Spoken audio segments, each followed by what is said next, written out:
안녕하세요. 임대박사 투데이입니다. 네, 오늘은 지난번 방송에 이어서 전세권에 대해서 한번 추가적으로 말씀을 드려보려고 하는데요. 제가 전세권하고 확정일자 전입신고를 비교하는 영상을 지난번에 한번 했는데 한 가지 빠뜨린 게 있어서 제가 추가적으로 한번 말씀을 드려보겠습니다. 전세권의 경우에 최우선 변제를 받을 수 있는지 없는지, 그러니까 전입신고하고 확정일자 같은 경우에는 주택임대차 특별법에서 이제 선순위 권리보다, 화면을 보시면요, 이제 확정일자 전입신고를 받으신 우리 임차인분들께서는 최우선 변제를 받을 수 있는데 전세권자는 받을 수 있을까? 받을 수 없습니다. 네. 그 이유가요. 이제 이거는 등기에 권리되는 물건이잖아요. 그러니까 이제 임대차 보호법보다는 이제 임차인을 보호하는 측면보다는 이제 물건의 성향이 강하거든요. 제한 물건의 성향이 강하기 때문에 확정일자 전입신고는 앞에 선순위 권리가 있다 하더라도요, 소액 임차인의 경우에는 최우선 변제금이라는 거를 주고 있습니다. 네. 소액 임차인을 추가 보호하는 거죠. 그래서 특별법이기도 하고요. 그리고 근데 이제 전세권 같은 경우에는 우선 변제금에 해당합니다. 그래서 선순위 권리보다 우선하진 않습니다. 전세권이.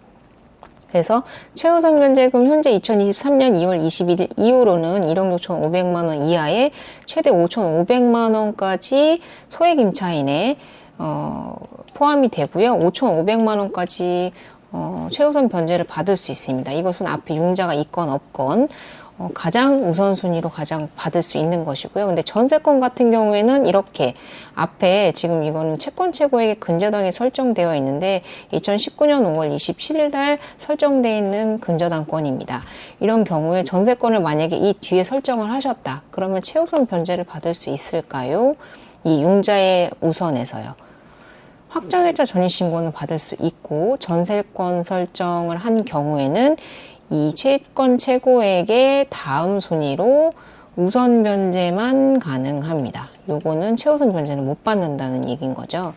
그래서 제가 지난번에도 확정일자 전입신고 그리고 전세권 설정 둘 중에 하나를 선택한다면 저는 당연히 확정일자 전입신고를 선택할 것이다. 다만 두 가지를 다 한꺼번에 하는 것은 선택이지만 둘 중에 하나를 선택해야 한다면 당연히 확정일자 전입신고를 해야 하는데 그 중에 하나의 이유가 전세권 같은 경우에는 건물에만 설정 등기가 되기 때문에 토지가액에서는 배당을 받을 수 없는 경우가 발생하기 때문이었다.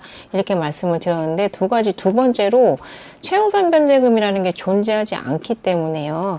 그냥 우선 변제만 가능하기 때문에 그렇습니다. 그래서 확정일자보다 전세권이 더 안전해. 그러니까 전세권만 나는 설정을 할 거야 라고 얘기를 하시면 안 된다는 점, 이 부분을 상당히 주의하셔야 된다. 네.